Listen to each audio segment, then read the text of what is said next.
Maman Francis Kabalenda. Tu es bien te yo banga kate. Tu es bien to zalaki moto ya ba kwiti. Tu es bien que tu zalaki moto ya ba club, ozalaki moto ya ba boîte de nuit, ozalaki momeli masanga, ozalaki moto na bikobo, ozalaki moto na soloka. Parce que soki otali ba photo na yo nyonso ozali komona ba tatouage partout, ba makambo ndenge na ndenge et ezali kolakisa ya solo ete ozali ko mériter vraiment ba procédure normal oyo ezalaka ete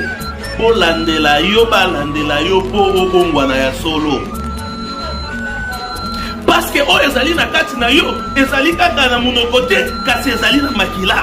Parce que na ba soloka oyo tobengaka yango ozali na ba soloka na kati ya nzoto na yo. Yango biso tozali toujours ko interpeller na bambuta ete bambuta bayeba yango ete autoroute oyo bango batracé na kati ya Lingomba ya koloba ete meme bameli masanga bozali kozwa bango bokotisi bango na kati ya Lingomba ende lolenge bokotisi bango na kati ya Lingomba bopesi bango accès ya kokoma na niveau ya koloba kama makambo oyo ezali ya Lingomba. Biso soki tozali koloba parce que nous avons la maîtrise ya doctrine na biso, nous avons la maîtrise ya idéologie na biso, nous avons la maîtrise ya éthique et kimbo principe et méthode ya Lingomba na biso, nous avons la maîtrise. Tango Mama Balenda zali komela masanga biso tozali kokota ba soirée. Tango Mama Balenda Francis Kabalenda azali kosala kindumba biso tozali kokota ba soirée ba église ya tongo tozali kosala ba beko tozali kokende ba lutendele tozali kokende ba plateau de bateke tozali kosala mosala ya tata Simon Kimbangu na kati ya sacrifice. Mama Balenda tango azali komela masanga tango Mama Balenda azali kosala kindumba biso tozali kokota ba soirée kotubela kosenga na bolimbisi koyekola liturgie koyekola doctrine koyekola principe et méthode koyekola lolenge ya biso bandini kosala ba différence pratique ya koyeba kotosa mibeko bolingo misala. Tango Mama Francis Kabalenda azali komela masanga biso tozali kolanda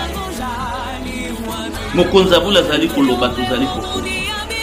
tozali kosala pe ba analyse ya koyeba profondeur ya makambo oyo mokonza bula azali koloba sur le plan spirituel. Tango Mama Francis Kabalenda azali komela masanga batata ba mama biso tozali koyekola Lingomba tozali koyekola makambo ya Lingomba na biso. Et avec différence il y a une année Mama Francis Kabalenda bokotiseli wapi auteli wapi sur base ya quel principe et méthode sur base ya quelle idéologie kimbongise sur base ya quelle oyo tobengaka yango kinkulu na biso Mama Francis Kabalenda na écart ya inane na écart ya inane ou que inane redimi Mama Francis Kabalenda abanda kolobela makambo ya Lingomba et azala expert. Botu nangani na examiner ko nga omoni nga Francis Kabalenda na tenda de mona ngabe